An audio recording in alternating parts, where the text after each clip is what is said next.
धोखा दिया। हाँ दिल लगा के तूने मुझको धोखा दिया। किसी और का प्यार पाके, किसी और का प्यार पाके मुझको भुला दिया।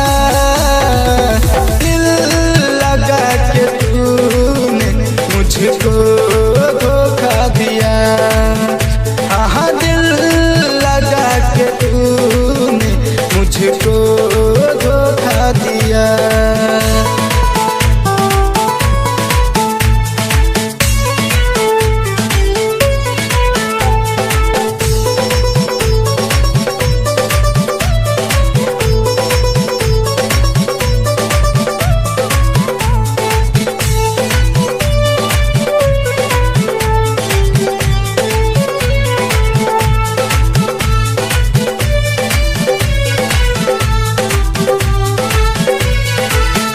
मुझको भुला के तूने इतना रुलाया है, मुझको सताया और दिल को तड़पाया है। मुझको भुला के तूने इतना रुलाया है, मुझको सताया और दिल को तड़पाया है। खुद से भी ज्यादा मैंने, खुद से भी ज्यादा मैंने तुझसे प्यार किया।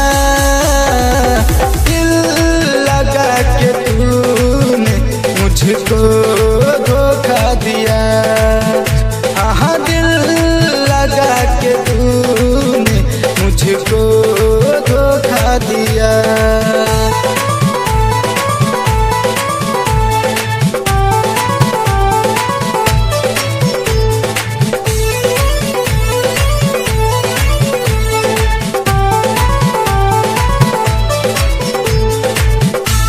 प्यार में तूने मुझको पागल बनाया, जीना मरना सब कुछ तुमने सिखाया।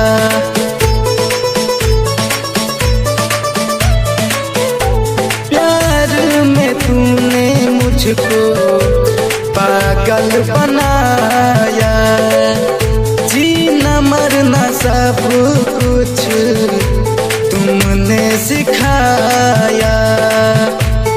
झूठा प्यार दिखा के, झूठा प्यार दिखा के मुझको फंसा लिया। दिल लगा के तूने मुझको धोखा दिया।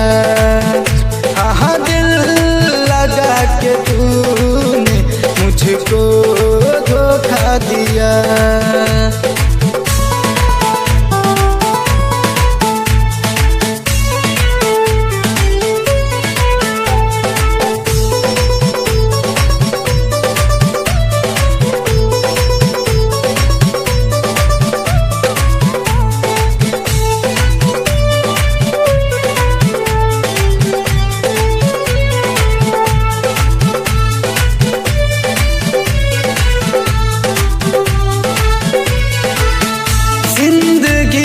जीना तुझको सूरज के साथ में, कुछ ना लिखा था सिवा नाथ के हाथ में। जिंदगी तो जीना तुझको सुनील के साथ में, कुछ ना लिखा था सिवा नाथ के हाथ में। किस्मत में जो लिखा था, किस्मत में जो लिखा था हमको वो मिला। दिल लगा के तूने मुझको धोखा दिया। हाँ दिल के तूने मुझको धोखा दिया, मुझको